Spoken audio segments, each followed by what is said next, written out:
আল্লাহ এই রমজানুল মুবারককে 11 মাসের সাথে আরও সুন্দর আমাল দিয়ে সাজিয়েছেন।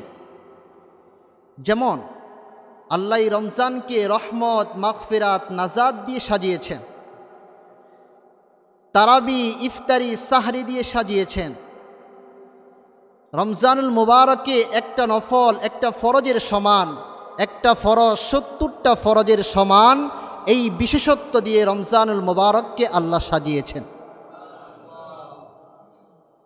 প্যারা হাজরিন, অভিজ্ঞ ব্যবসায়ী তারা সিজনের সময় সিজনাল মাল দিয়ে দোকানকে সুন্দর করে সাজায়, যাতে করে ক্রেতারা এই মালের প্রতি আকৃষ্ট হয়ে কেনার জন্য উদ্বুদ্ধ হয়। আমার আপনার রব আল্লাহ তাআলা এই রমজানুল মুবারককে তওবা দিয়ে সুন্দর সুন্দর আমাল দিয়ে সাজিয়েছেন, যাতে করে আল্লাহর পিয়ারা বান্দারা এই তওবাকে গ্রহণ করে নিজের জীবনের সমস্ত গুনাহগুলোকে মাফ করিয়ে তারা মাসুম হতে পারে এবং আমলগুলা করে আল্লাহ তাআলার প্রিয়র পাত্র হতে পারে। প্যারা হাজরিন, এই রমজানুল মুবারকের ব্যাপারে আল্লাহর নবী সাল্লাল্লাহু আলাইহি ওয়াসাল্লাম বলেন, আসসিয়ামু জুন্নাতুন, এই রোজা মানুষের জন্য ডাল স্বরূপ। আমি আপনাদের কাছে একটা প্রশ্ন করি, ডাল ব্যবহার হয় কোথায়? যুদ্ধক্ষেত্রে নাকি? আপনারা একটু কথা বলবেন আমার সাথে। যুদ্ধের ময়দানে ডাল ব্যবহার হয়ে থাকে, ঠিক কিনা? তো আল্লাহর নবী যে বললেন ডাল এটা, তাহলে এই ঢালটা কোন রণাঙ্গন ক্ষেত্রে ব্যবহার হয়ে থাকে? যদি বলেন হুজুর আপনি নিজেই উত্তর দেন, তাহলে আমি উত্তরটা এরকম দিব যে এই ডালটা ব্যবহার হয়ে থাকে দুনিয়ার এই সমস্ত চিরাচরিত রণাঙ্গন ক্ষেত্রে নয়, এটা ব্যবহার হয় আমাদের এই নফসকে সমস্ত গুনাহ এবং অন্যায় কাজ থেকে আত্মরক্ষার জন্যে।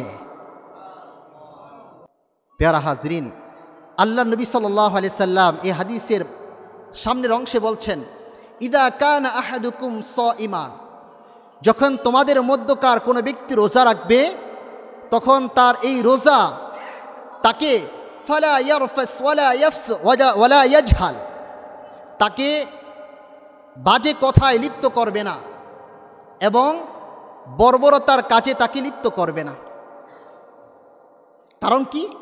মুহাদ্দিসিনে কেরাম ব্যাখ্যা করেছেন যে রোজা রাখলে মানুষ স্বাভাবিকভাবে একটু দুর্বল হয়ে পড়ে, শারীরিকভাবে একটু দুর্বল থাকে, কথা বলতে ভালো লাগে না, উঠতে বসতে ভালো লাগে না, শুধু শুয়ে থাকতে মনে চায় আর ঘুম আসে।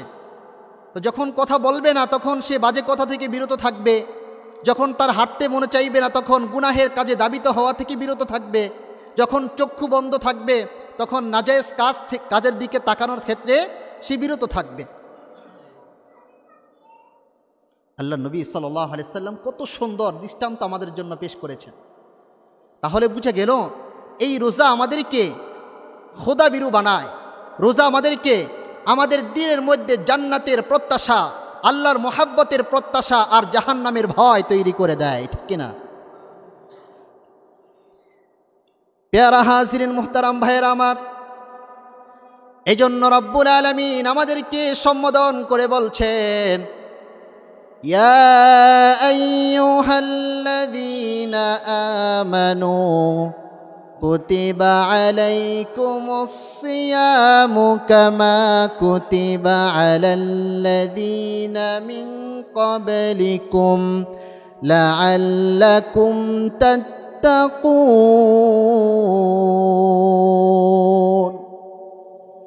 আল্লাহ রাব্বুল আলামিন আমাদেরকে লক্ষ্য করে বলছেন, হে ঈমানওয়ালারা, তোমাদের জন্য রোজাকে ফরজ করে দেওয়া হয়েছে, তোমাদের জন্য রোজাকে লিখে দেওয়া হয়েছে।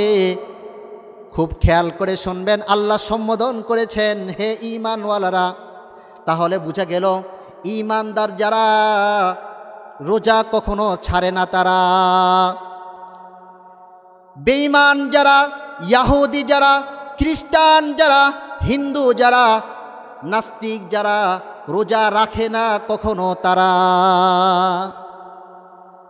তাহলে স্বাভাবিকভাবে আমরা বলতে পারি বেঈমান যে রোজা ছাড়বে সে, বেঈমান যে রোজা ছাড়বে সে মুশরিক যে রোজা ছাড়বে সে, এটা আমার কথা নয়। আমি বলছি না, আমার গাল গপ্প বলে আপনাদেরকে বুঝাইতে চাচ্ছি না।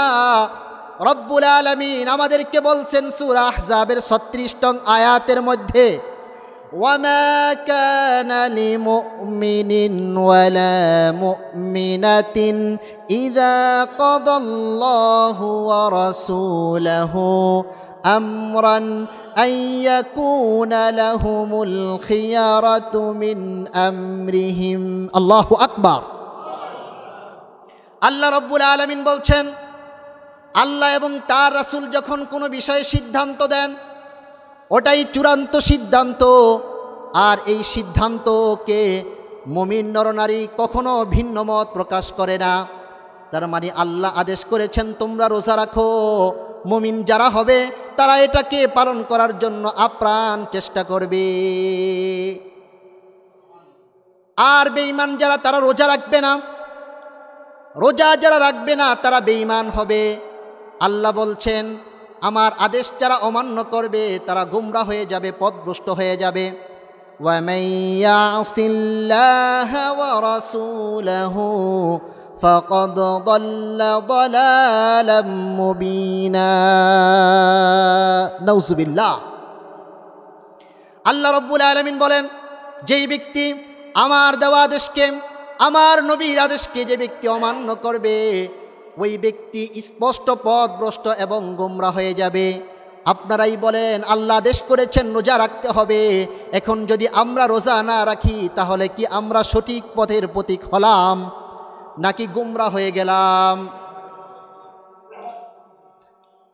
পেয়ারা হাজিরিন মুহতারাম ভাইয়েরা, এবার আমাদের সিদ্ধান্ত নিতে হবে। সিদ্ধান্ত নেওয়ার পালা। এই বছর রোজা একেবারে গনিয়ে আসছে, আমরা এই বছরের রোজাগুলো রাখবো কি রাখবো না? আওয়াজ করে বলেন, রাখবেন কি রাখবেন না? হাত দুটো উঁচু করে রব্বুল আলামিনকে দেখান, ও মালিক আপনি তো দেখতেছেন এই হাসানুজ্জামান মুন্সিবাড়ি মসজিদের মধ্যে আপনার গোলামরা হাত উঁচু করে আপনাকে দেখাচ্ছে এই বছরের রোজাগুলো রাখবে, আপনি সকলকে কবুল করে নেন।